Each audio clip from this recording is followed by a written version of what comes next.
The Impact of Education Leadership. This is episode 163. I'm your host, ID34 Isaiah Drone III. Tonight's panelists are Shawn Young and Buddy Thornton, Public Social Change Agent Pro. Buddy Thornton, Public Social Change Agent Pro, please say hello to the people. Good evening, everybody, and I am thrilled to be here tonight. I think this is an extremely important topic, and we're going to knock it out of the park. Absolutely. And Shawn Young, please say hello to the people. Hey, everybody. My name is Shawn. Really glad to be here and looking forward to this conversation. Wonderful. Well, tonight's topic is asking the right questions at the right time. Why did I come up with that topic? Well, it's so many things to look at. Looking at back to school, looking at redesigning, looking at mental health, looking at managing behaviors. We're even looking at all of those facets going on. We still have to accommodate to the act that we have been tasked to perform as educators, and that is every student succeeds act.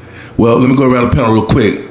When I first gave you this topic for tonight, what was the first thought that came to your mind? Buddy Thornton, what was the first thought that came to your mind, sir? I believe that COVID and the last 2.5 years has opened the eyes of a lot of parents. And I think that asking the right questions at the right time, especially in a very contentious and divisive and stressful environment, could not be a more appropriate target. And I think that we will add a lot of value to the conversation. And I realize that when I'm parent coaching, this is the question that comes up all the time. Is the timing right? And if the timing is right, then what is the correct question? Oh, this is going to be good tonight. You need to share this right now with a friend, with a colleague. Shawn Young, what was the first thought that came to your mind when you got the topic? Come on, talk about it. I love the topic. Couldn't help but think of, what is the question I would ask? And I think for me, what is the role of school today?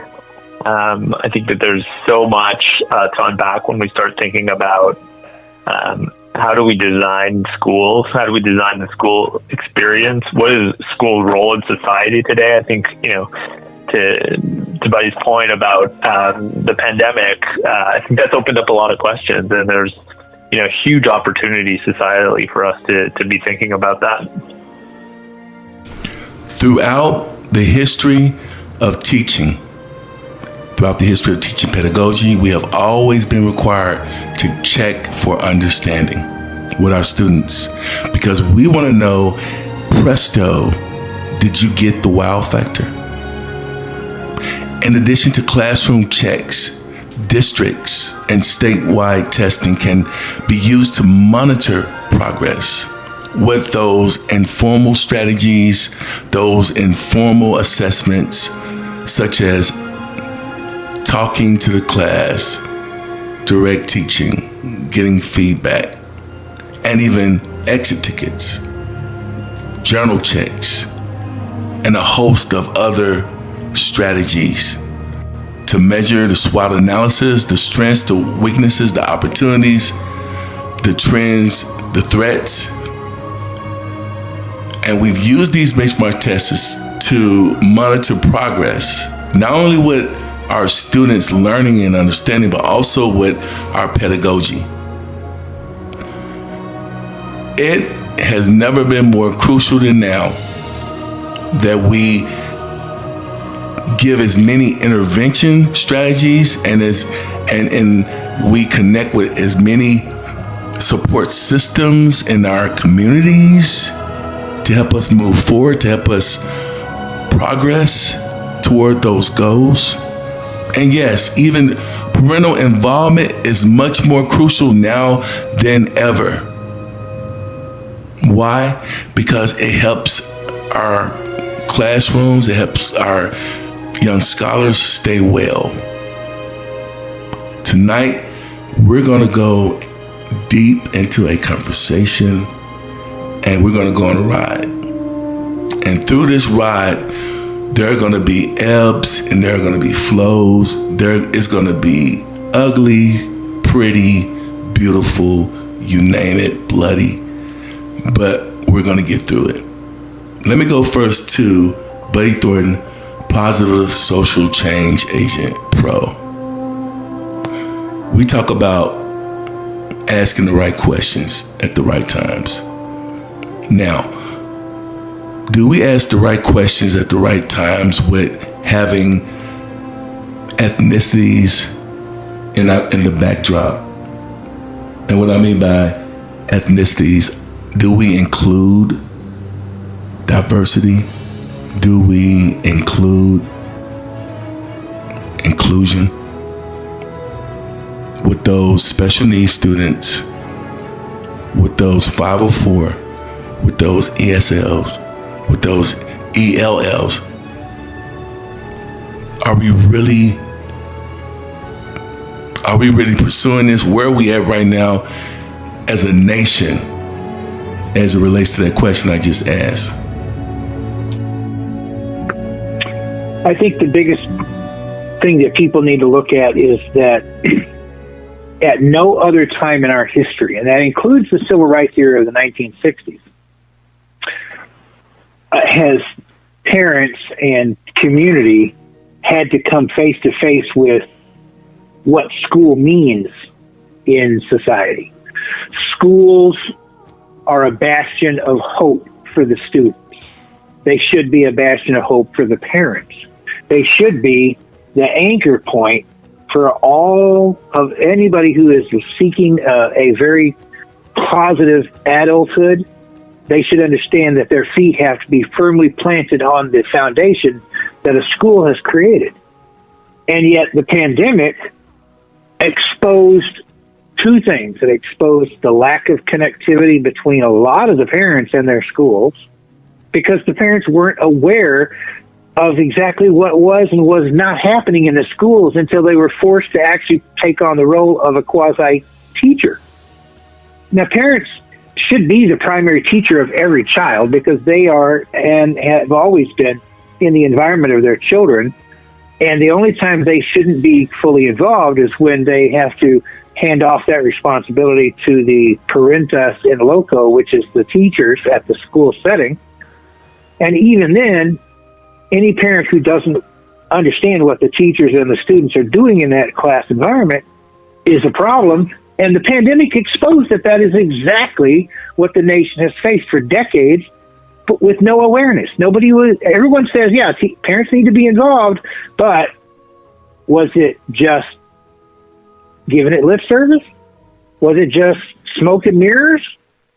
That's exactly what the environment today exposed, and especially exposed for the minority students and the students from the lower economic strata, because those parents have reasons, not excuses, reasons why they may have at least a smaller level of accountability, because they are stressed at a higher level. They have to support their family. They may not have as much time on their hands, but there's a lot of things going on that says, why aren't the teachers in the schools aware, and why aren't they willing to be in a communal type environment and pick up the slack?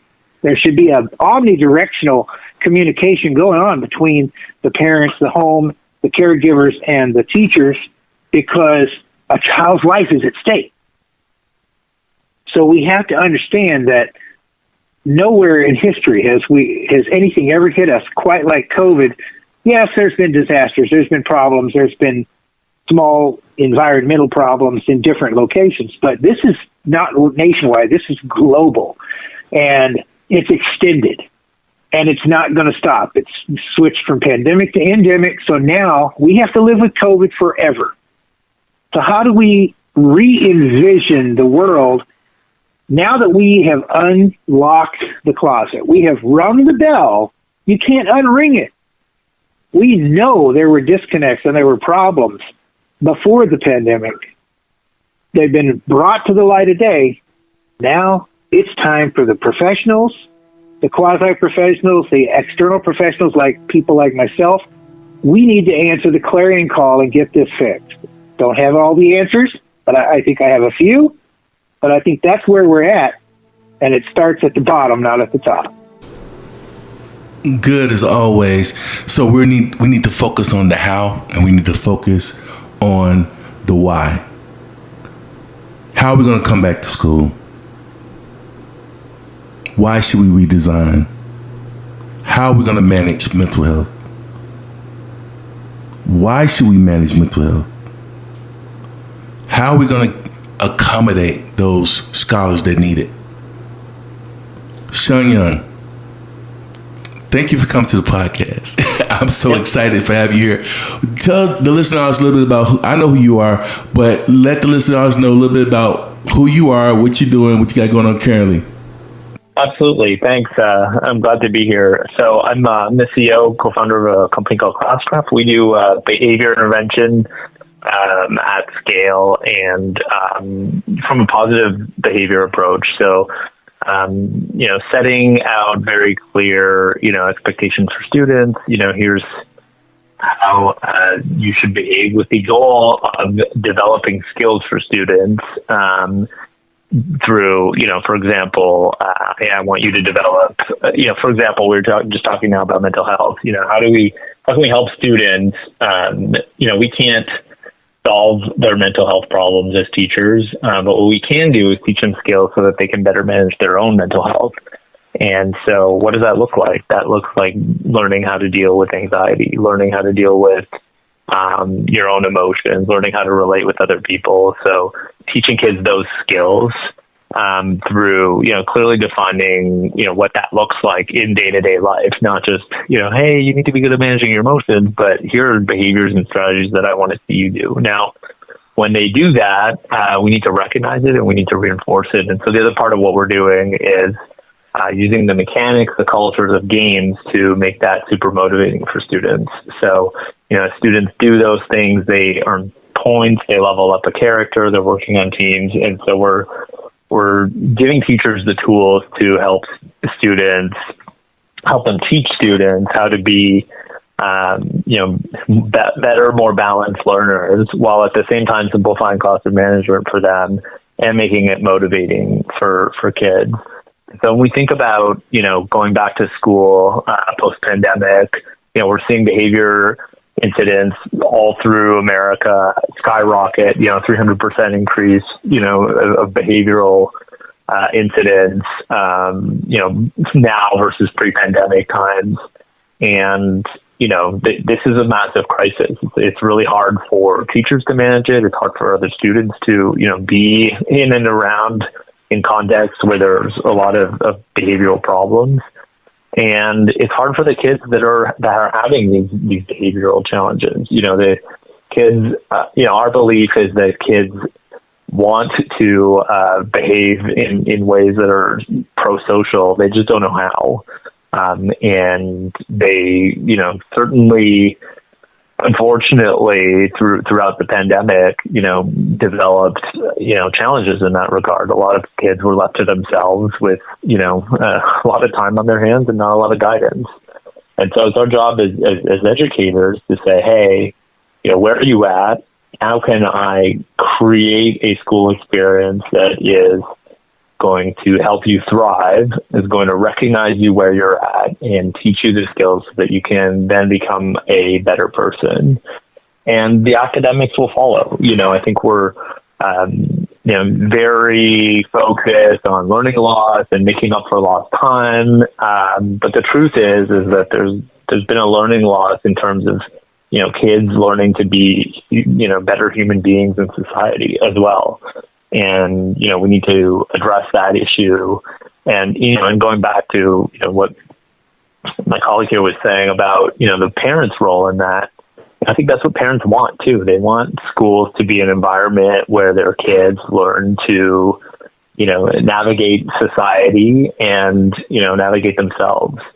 And so it's our job to teach them that, and it's our job to do that in a way that is equitable, to your point. And I think that's where data becomes really important, looking at our behavioral intervention data and seeing, are there discrepancies, are there issues, and just generating ideally belonging for all students. So schools need to be a place where every kid feels where they belong. And to do that, we need to intentionally put energy towards that, because it's not going to happen on its own. That was perfect. As both of you were talking, it reminded me of a book I had to go back and reread by Napoleon Hill.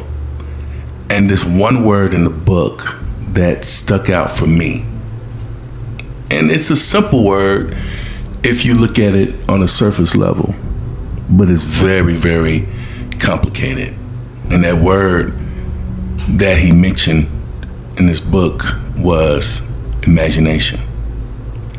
Imagination is a nation of images, but it's also connected to faith. Because whatever you can imagine, whatever you can believe, you can achieve. Whatever your mind believes, faith will connect it. If you're connected to the hope, you'll be connected to the reality of that imagination coming into fruition. One of my favorite theorists, Edward Thorndike, he's the theorist of connectivity. The learning theory of Thorndike represents the behavior psychology of connections. Learning results from associations between stimuli and responses. Such associations or habits become strengthened or weakened by the nature and repetition of a particular pattern. If the pattern is positive, then of course it grows. But if that pattern is negative, it has the propensity of dying. When a student's patterns or trends are noticed, it becomes more attainable to discover their strengths and weaknesses. Identifying the student's challenges and goal setting becomes more intentional for growth. That's what Edward Thorndike had to say. Buddy Thornton, what have you been up to currently? I know you thought I was going to forget, but I didn't. Please tell us what you got going on currently, sir. Well, writing books, and writing more books, creating classes, doing speeches, speaking engagements, just trying to be a positive social change agent, behaviorist, which is my passion and luckily my job. So I really can't complain about that. My books are doing well. I've got 2 more books that should be launched out pre-sale and then international launch before the end of the year. And, everything's good. I just want to make a big difference in people's lives. And the only way I can do that is to get them to see the value and let me in. Absolutely. Shawn Young said something very, very aligned to my studies. He talked about, though he didn't use the word specifically, but he talked about civic engagement. I know he used the word positive youth development. And those words, those terms, those actions are connected to disposition. Now, the disposition is affected by the environment or the perceptions of how young people internalize what they experience.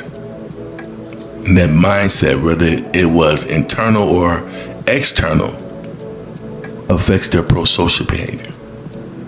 Buddy Thornton, Positive Social Change Agent Pro, we call you the Positive Social Change Agent Pro because you're gifted with, I would say, unraveling the chaos.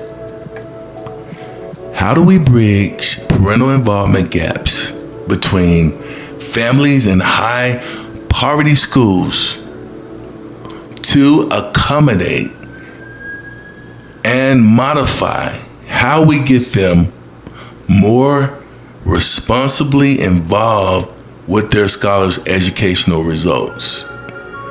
How do we do it? Why should we want to do it? That's the first question for tonight. Well, it's actually a very good question, Isaiah, and I appreciate the prompt. It's very important that we understand that parents are responsible for their kids, and the pandemic has brought that home to roost because a lot of them have co-opted a lot of their parenting responsibilities to the schools and to the teachers and to anybody else who would take them. And now that we've gone through this, crucible as a global humanity, we now have to realize that maybe we've had the boat turned upside down for a long time. It's time for us to understand that if we're going to bridge to the parents and get them fully involved, we have to humanize them and we have to encourage them to humanize us. I always say that for you to get anybody's attention, you have to get them to see the value that you're bringing to the table. And to do that, in this case, you have to treat everybody with universal positive regard. Just like Dr. Larry Davis says, there's no standardized child, there's no standardized environment. Well, there's no standardized parent either.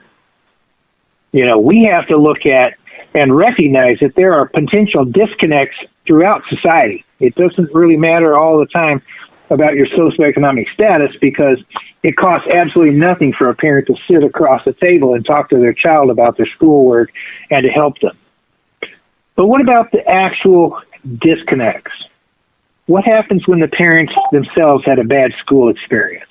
What happens when maybe they're a single parent or maybe they're overburdened and they have huge time restraints because their work doesn't accommodate helping their kids at the level they would like to? How about maybe they did have a fairly decent school environment, but they have academic deficiencies? Those can lead to sometimes contemptible beliefs about the school environment and the teachers. They can also put a parent in a situation where they feel like they have to be subservient or recognize the authority of the school, and that makes them uncomfortable. We have teacher apathy toward parents because when parents don't engage, some teachers, not all teachers, but some teachers take that as an affront. And it's like, well, if the parents don't care, well, then I'm going to do what I can to get through the day, but, their level of care is my level of care. So that becomes a bidirectional disconnect. But the biggest one out of all of them, those are things that can be overcome. We cannot overcome a lack of communication channels. And right now, communication is probably the biggest problem that we face. And of course, in a contentious environment like we have right now, some parents want to control everything, and some parents just want the teachers to do a better job. I mean, teachers can't predict exactly what's coming down the pipe. So the teachers are just as confused in this, in a lot of cases, as the parents are. But we can start with a couple of very important things. Number one, teachers need to try to drive, and the conversation has to be driven by the teachers because sometimes the parents do face those disconnects. So we have to recognize that if we can get them to engage, we need to reward the effort, not the outcome. Let's say a parent does not have the academic capacity to help their child with math. We should not create a situation where we look down upon that. We should embrace that and say, here is an opportunity not only for us to help the parent in a very positive way, but we can help them recognize the effort that they are putting in by engaging and being very transparent. I can't help my child. I'm not as good in math as I would like to be, so I can't help them. Sometimes it becomes a confidential situation, but nonetheless, it's a teacher's responsibility to recognize what the disconnect is and then work through the disconnect.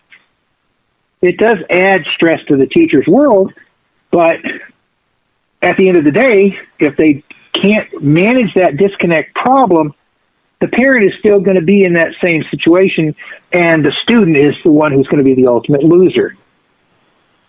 So here's my 3 ways to get this done. Meet the parents where they are, emotionally, psychologically. Be real and empathize with their potential disconnects, but do not bring sympathy or ego to the table. Leave yours and insist they leave theirs outside the room. Try to find out what the parent's preferred communication style is Make that your first and foremost responsibility. How and where and why does this parent need to be communicated in this fashion, and then accept it, embrace it, and then do it? Is there a reason why we can't communicate? Even if we're uncomfortable with the way they want to communicate, we should still reach out and say, the only way this works is to have a bi-directional communication style. And if this is the only way they feel comfortable communicating, then I can adapt. I can do this. I obviously have 20, 30 students in my classroom.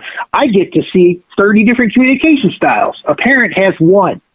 So it's really incumbent upon the teacher to reach out and adapt to each individual parent's communication style. Again, it puts stress on the teacher, but in this situation, it is a driver of success. The school environment, the home environment, they're not static. They're dynamic and they're evolving. There's no such thing as a one and done situation. That does not exist in our world. So we have to recognize that. Last, schools can offer confidential resources to parents who may have a problem speaking up. Or, if a teacher hasn't communicated with the parents, they need to do a very solid reach out job and find out, what, they may have a reason why. They may be embarrassed. There may be some kind of issue that they can't overcome. But if every school was to have a shared resource book or a file where they could help parents where they are, how they are, they can create a situation where the why of the disconnects can be put to the side. And once we put them to the side, you know what happens? School environments improve, communication improves, parents who can start helping parents who can't. The entire thing moves because, as every sailor knows, and I was in the U.S. Navy, a rising tide lifts all ships. We need to work on the communication between the teachers, the school, and the parents, especially the parents who are hesitant to speak up. And we fix that, and then we dig into the disconnects, and I guarantee you that's a recipe for success. Buddy Thornton, you did it again. You changed the whole direction of this podcast tonight. You did it. The panel was open. The panel was open. The question I want to ask is how and why? How is education losing credibility post-COVID-19? Why is education losing credibility post-COVID-19? Who wants to take that first? I can go. I think that there's I think that's a complex question. I think that it's different things for different people. I think ultimately what we're seeing is a misfit between, our societal needs from school and what school is actually able to deliver right now. And, that goes, that's different things for different people in different contexts. But I think that we're, seeing a lot, and it's true. I was a teacher for 10 years, so I'm looking at this as well from a teacher perspective. I think that educators are, feeling like the system, isn't supporting them. So lots of them leaving the profession. That's leaving us with schools that are, understaffed and unable to, fulfill their mission. At the same time, we're, faced with students, communities, parents that have more needs than ever. And also a shift in what we expect from school today as well. One thing that is, a truism is that everything you can academically learn in school, you can actually just learn online now, right? And we thought through the pandemic, the one thing that was made abundantly clear is that the math curriculum you need, you can get it online, or the reading apps, or all the content is on Wikipedia. So what is the role of school today in that context, and what are we expecting from school? Well, we expect it to deliver a lot more than just a Wikipedia page with information about fractions. That's not math education.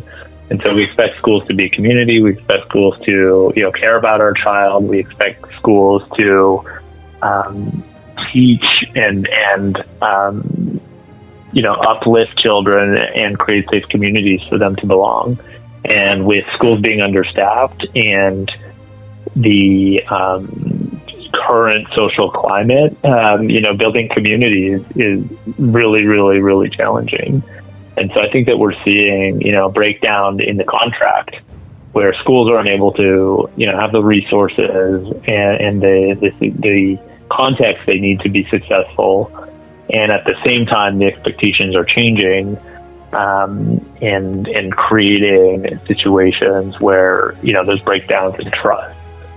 Trust is founded on three things. The first one is, empathy, believing that you care about my success. So we're seeing, societally, a more prevalent perspective that, schools don't care, they just don't care. At the same time, trust is built on competency. I believe you can succeed and that you're making good decisions. Well, that's being, pretty contested as well by a lot of parents' decisions happening in schools and, them getting more and more involved with that. And vice versa, schools unable to make good decisions because they're, although they want to, are unable to for a variety of reasons.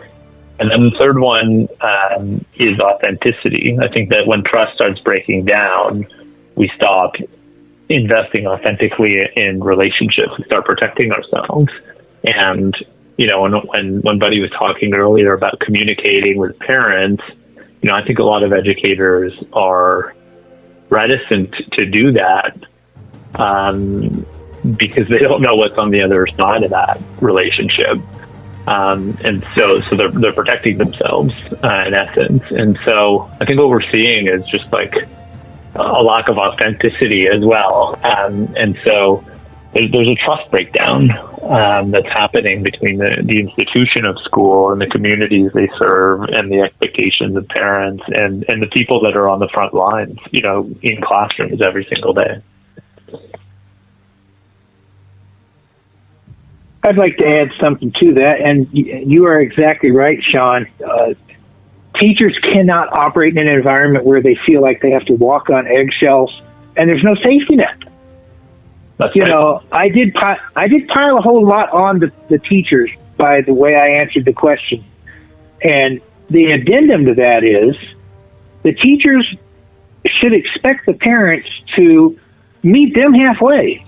I mean, fear is a huge demotivator in the school environment. If a teacher has absolutely no clue what's in a parent's head and they don't want to communicate with them, that barrier is going to affect the student more than anybody else, obviously, but it also is going to deflect out and diffuse throughout the school environment until pretty much nobody wants to communicate with anybody.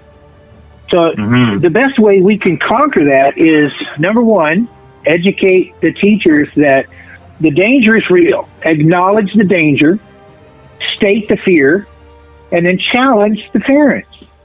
You know what? I understand it's a divisive environment. I understand I have absolutely no clue what's in your mind, and I don't exactly know what you're expecting from me, but I'm not going to let my fear of the unknown between you and I stop me from attempting to understand what you need. The teacher therefore invites the parent in and says, look, I'm not the enemy here. I want to take care of your child and give them the best education I can within your framework and with your blessing. Help me understand what you expect so I can do the best I can. If I fail, it isn't going to be because I, didn't have 100% effort. We have to understand the world must reward effort and not outcome, because you can do everything 100% right and still fail, but no one can question your effort. Well, I think that's interesting because when you think about any trusting relationship, and I think, the relationship between parents and teachers needs to be one of trust for it to be successful. Any trusting relationship is predicated on assuming good intentions in the other person. And, a lot of what you're saying, if I could paraphrase it or sum it up, comes down to that, right? Like, parents need to assume good intentions in teachers. They're there to help your child, and teachers need to assume good intentions in parents. They want their child to succeed, and ultimately, educators and parents have the same end goal. We might not agree always on the best way to get there, or what's the every single detail of the journey, but the destination is the same for everybody. We want these kids to be well, and we want them to succeed. And I don't know any educator, or maybe there may be some, but most educators get into the profession because they want to help kids, and we got to keep that in mind. And parents want what's best for their kids, regardless of their capacity and their ability to get involved, and all the different things you mentioned at the outset, buddy. I think regardless of a parent's capacity, they do want the best for their kid, and we need to assume that anyways as we're interacting with them. This conversation is so good, it's so great, and I want to pull on each one of you a little bit more. Let me go to Shawn real quick. Shawn, when I looked you up and did my research on you, I almost started to cry, because let me tell you why I almost started to cry. I almost started to cry because when I was a young kid, I was the only boy. I had a sister. Well, I still have a sister, but I only grew up with a sister. Of course, we had a big family, was cousins and stuff like that, friends. But so I spent a lot of time after school by myself in the room watching television. And no, I enjoyed myself because I was in Boy Scouts. I was in the Boys Club, but during school I was at home most of the time, doing my homework before dinner. And so I came up and I would say I had a very balanced home, especially in my younger years before my parents separated. But as you were talking, as I researched you, it brought me back to a favorite cartoon I used to watch. I used to watch He-Man. I used to watch Rainbow Bright. They had, back then, the graphics weren't that good, but our imagination added to it, I believe, and they were so like the Flintstones. I mean, these cartoons just kept your attention, and I mean, we loved it. I mean, we loved it. Anyway, so long story short, when I looked you up, it reminded me of the Jetsons. And the reason why I say it reminded me of the Jetsons is because the things that you and your organization is doing is aligned to that dream, to that imagination. I don't even know, was it Hanna-Barbera? Who created the Jetsons, guys? Who did it? Who was the person that wrote it? I think that was Hanna-Barbera. Yeah. I don't know. Same drawings as the Flintstones, though. You can tell it was the same artist. It's the same artist, but the concept and the vision and the forecast and the foresight is mind-blowing. It's mind-blowing. Shawn Young, how are you and your team continuing to assist schools and districts post-COVID-19, and why do so many educational institutions today want to listen to what you have to say as it relates to classroom management, as it relates to the digital classroom? That's my question for you, sir. Thanks for the prompt. I appreciate it. And I think we're at a moment in time where student behavior, classroom management is not something we can take for granted anymore. We have, for a variety of reasons. The first one is, there's a behavior crisis post-pandemic. The second one, you talked about it at the top. There's huge inequity in how we intervene with students based off of their ethnicity, but also their gender, also whether they're on special ed plans, etc. So there's a reckoning in terms of diversity, equity, inclusion, and just straight up equality. That's at the foundation of our values. when it comes to student behavior. Now, there's also a lot of teacher turnover. So one of the biggest challenges for any teacher is classroom management and behavior. And unfortunately, a lot of the people that are in classrooms today haven't been doing that job for a long time. And so they're faced with a huge crisis, and at the same time, are ill-equipped to deal with it. And so that's where we come in. Classcraft really has a reinforcement first, positive reinforcement approach. So saying, hey, here's what I want to see you do to be a better student. And if you do those things, I will see you and I will recognize you. And you know what? It goes to your parents. We have going back to the connection with the home, where students do these great things and they're recognized in school. The parents get notified, and they can give points at home as well. So they're also a part of it. They're not just passively, witnessing their child's behavior. They're actually involved. And so at home, they can give points for, chores and, completing homework, whatever parents want to give points for. There's a limit per day so that it stays fair, because some parents won't or can't get involved. But what we're doing is really saying, let's take the time to define for kids what it means to be a successful, good student. And let's see them when they do that, all kids, and let's use the data to hold ourselves accountable. But at the same time, let's make it super meaningful for kids. A kid, we need to, my mission as an educator has always been to make school relevant and meaningful for young people. They have to be there. That's, a given. School is mandatory. That doesn't mean that we should not respect the fact that they're giving up their time to be there. When you look at a child spending hours and hours and hours every single day for years and years and years in a school, it's our job as educators and as the people who want to nurture them and support them to respect that time commitment. And so we need to make school meaningful, and we need to do that in a way that is culturally relevant for them. And, in 2022, the dominant cultural medium for kids, unfortunately, is not cartoons anymore. It's gaming. And that's okay. Gaming, for better, for worse, is where kids are spending the most amount of their time. And as a school system, what we can say is, hey, there's some things that are really fantastically interesting about how games are designed. They're designed to want to make the player want to engage, right? They foster intrinsic motivation, desire to partake. It's something that inherently doesn't really have meaning. Like, what's the point of playing Tetris? There's no point. You just, play, you progress, you get a better score, and you rinse and repeat and try again. Super repetitive.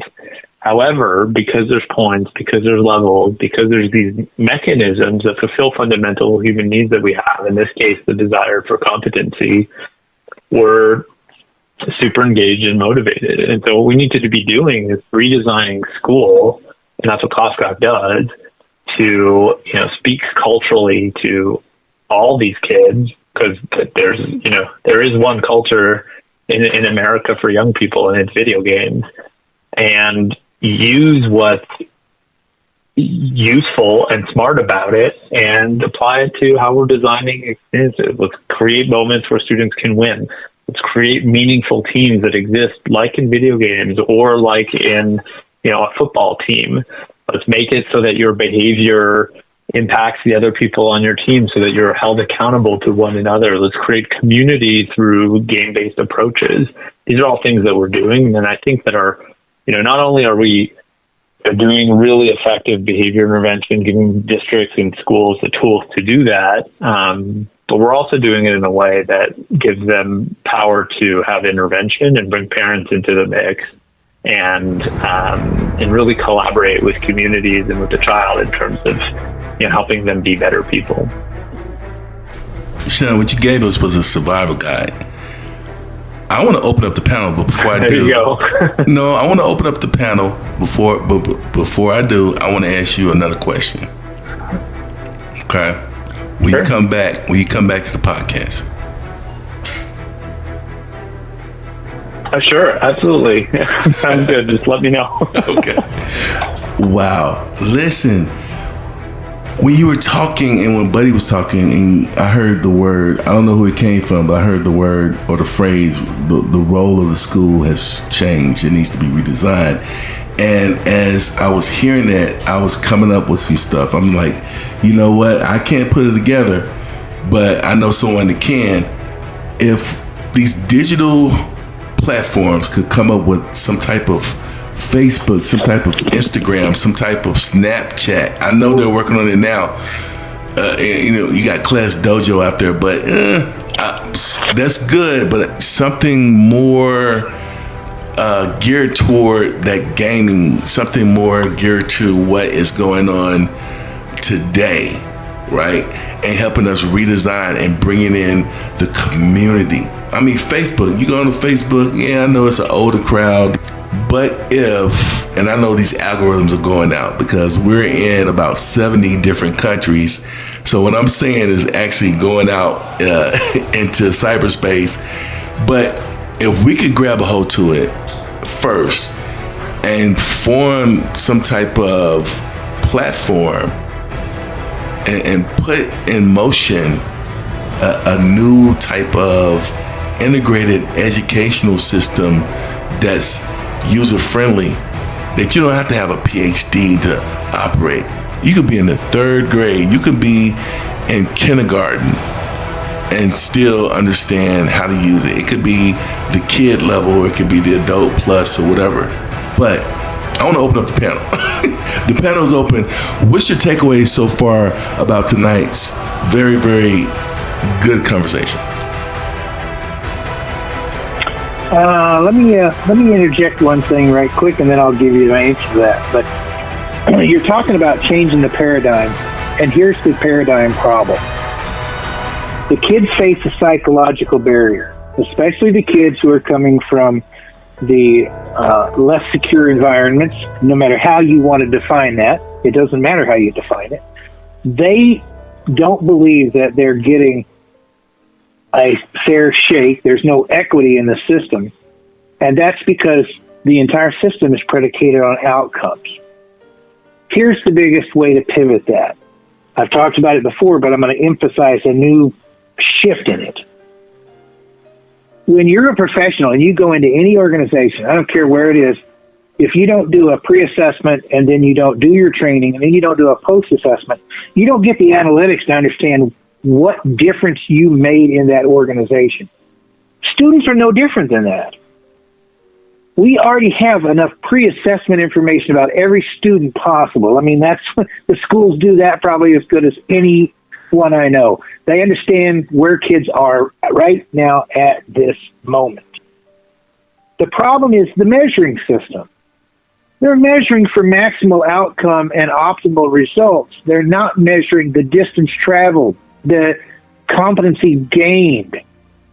When I see a child walk in the door and then another child walk in the door, and one came from 20s and 30s and they achieved 60s and 70s, and the other one was making 70s and just barely did enough effort to reach the 80s, who am I going to recognize as the more effort-worthy student?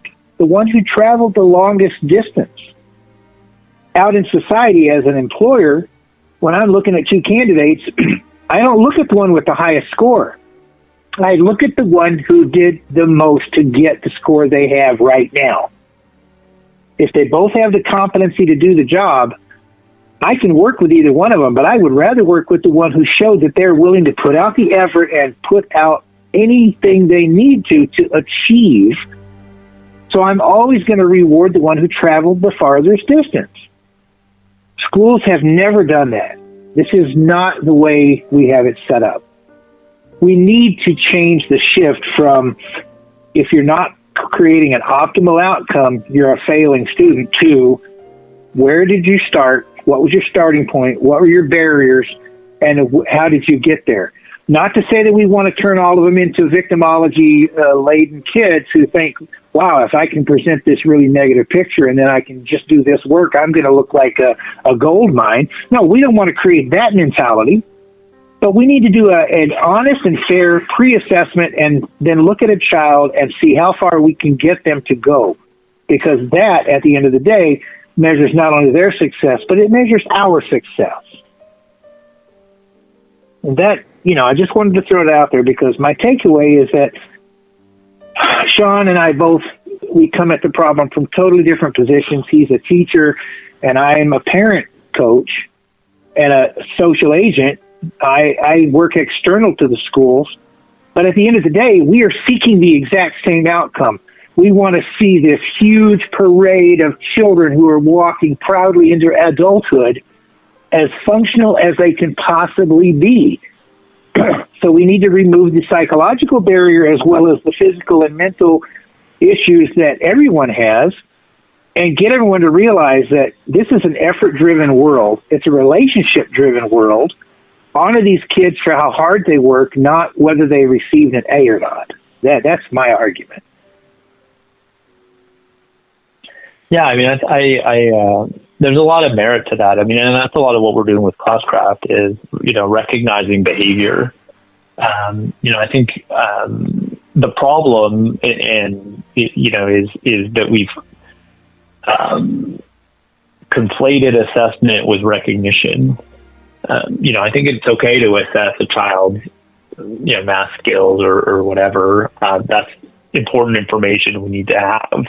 What's problematic is that we're, recognizing and ranking and, giving value to a child based off of, grades. And that's problematic. Grades are meant to, inform a parent or a child about their where they're at on specific things. But more importantly, they're made to inform educators about, gaps in their own teaching, right? Think about it. If all of my students are, struggling, to pass a certain content and they have bad grades, what does that say about my own teaching? So we should be using that data. Ultimately, assessment data is data for us to develop new strategies to, help specific children develop, and also develop strategies for ourselves to improve our own teaching strategies. And so, I think that there's definitely a disconnect between what assessment is meant for, which is, creating new interventions and strategies to get a kid to learn, and what we're using it for, which is, positioning societally and and a student's worth and self-worth based off of these assessments. And so I think, assessment is okay. We just need to be rethinking about what it's for and why are we using it. It shouldn't be used as a way to coerce and control students. It should be used as a way to get information about their learning and in doing so, adapt our strategies to them. But, I agree with you, buddy. We that's our entire company here at Classcraft is about, telling kids, hey, here's how you should, show up to be successful. And when they do it, recognizing it on a whole other system than grades, right? Their character in Classcraft, the leveling up, the points that they earn. It's all about giving them real feedback about tangible things that they're doing every single day so that they can get better on things that they control. Kids control how they show up. They control the behaviors they have in a classroom. They control the decisions they make day to day in the physical space of the classroom. And we need to recognize them for it, and we need to empower them to, make even better decisions. No child wants to be unsuccessful. You can forget about it. That's true. They don't. So let me open up the panel, and then we are out of here. Listeners, thank you so much for listening tonight. But the last question, I think it's going to be a good one. I know the responses are going to be wonderful. And so the question is, what questions are teachers not asking their students during classroom instruction? I think the biggest question that's not being asked is, are you aware of where you are? Children, as they develop, acquire abstract thinking somewhere around the age of 12 or 13. And from that point through their entire teen years and into their young adult years, they really only have two things they're doing. They're searching for an identity, and they want to know where they fit in the pecking order and in society. That's really all they're looking for. If you take every paradigm that you can measure, it all boils down to those two things. You know, who am I and where do I fit? And when you boil it down to that, the biggest thing that a teacher fails to ask is how self-aware is that child about where they are within those two paradigms. Are they overthinking the socialization and they're losing their self-identity because they want to fit in with other people? Or, you know, there's got to be a balancing point where the student understands who they are and where they're going, and teachers don't ask that question enough. They think that they are doing the assessments and then they're pigeonholing these kids, and the kids, because they don't get asked the question and they don't get to self-define, they just accept the assessment and say, well, that's who I am. I'm a failure. Or I'm a success. And they get this alter ego that does not fit their true persona. In reality, there are no successes and no failures without self-awareness. So we need to build in the question. Do you know where you are? Do you know where you're going? And what can I do to help you get there? Yeah, and I would maybe piggyback on that last one. My answer would have, those are great answers, buddy. My answer would have been, how am I doing? You know, teachers need feedback on how they're doing as a teacher, and they are not asking for it sufficiently, in my opinion. You know, one of the things I'm working with a college here in Canada, and one of the things we're looking at is you know, getting real-time ongoing surveys about teaching at the end of every single class. You know, what did you learn? How am I doing? I think we're not listening sufficiently to students, and you know, and I think that if we were to ask them, we could quickly become much better educators and, you know, have much stronger relationships with them. Impact of Educational Leadership Podcast.